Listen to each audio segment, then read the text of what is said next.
Abenduaren 3. Euskara zugan, nigan, gugan. Euskararen nazioarteko egunean, 2025, egun honetako adierazpen instituzionala irakurriko dugu.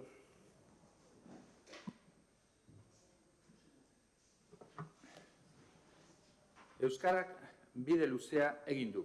Luzeenan, agian, Europa zaharrean eta hala ere, bera bidea ez damaitu.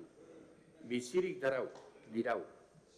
Hasi eta berrintzen ari da, zein da sekretua, zein indar, zein ilusio izan da gure hizkuntza, gaur arte ekarrin duena, milaka urte, milaka persona, milaka mes eta alegin. Norbanakoen indar izilak, belaunaldi, gure hizkuntza zaharra gazte bihurtu du. Aurrean eutsi genuen, izilaraztearen aurrean hitza berreskuratu genuen. Euskara gure zaharren hizkuntza izatetik gazteen hizkuntza izatera pasata. Argi izpi berri hauekin marraztuko dugu etorkizuna. Euskararentzat aukera berriak zabalik daude. Hasi eta berritu dadin lanean ari gara. Bizi garen mundu nahasi eta aldakoronek ordea zaildu egiten du, komunikatearen indarra eta zentsua. Hiztun komunitatea ez da berez mantentzen. Zaindu, elikatu eta piztu egin behar da. Horregatik, unea da. Euskararen erabilerarako eta transmisiorako bide berriak jorratzeko unea. Aisialditik lan munduraino eta norbanakotik erakundeetaraino euskaraz hitz egiteko gune erosoak sortzeko unea. Belaunaldi berrien artean euskararen transmisioa indartzeko unea. Euskararen ezagutza zabaltzeko unea.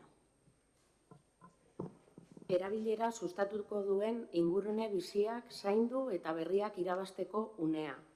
Euskararen biziberritze prozesuari segurtasuna emateko indarrak biltzeko eta urrats berriak eta ausartak egiteko unea.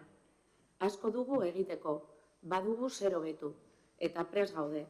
Euskaraz dakiten eta oraindik ez dakitenekin batera, elkarrekin egiteko. Eskerrik beroena urte luzez euskaraz bizi eta biziarazi dutenei. Zuen lan izilak ekarri gaitu onaino, eta etorkizunak oraindik ere zuen beharra du. Pozetik, atxikimendutik, ilusioz eta emozio positiboetatik abiatuta. Euskarari distira emateko eta euskara guztion hizkuntza bihurtzeko. Euskara da, guztiontzat da. Euskara ezagutzen ez dutenentzat ere, ate berri bat da. Batzen gaituen hizkuntza bat. Elkar ulertzeko gonbidapen bat. Mundu berri bat irekitzen zaio euskarari eta euskararekin edonori. Ate berriak zabaldu eta lur zoru berriak landuko ditugu denon artean.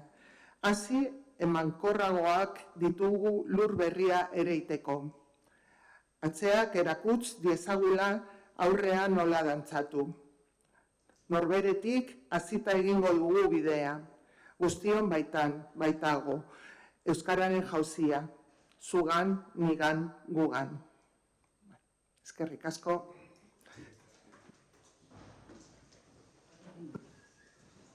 Entendido?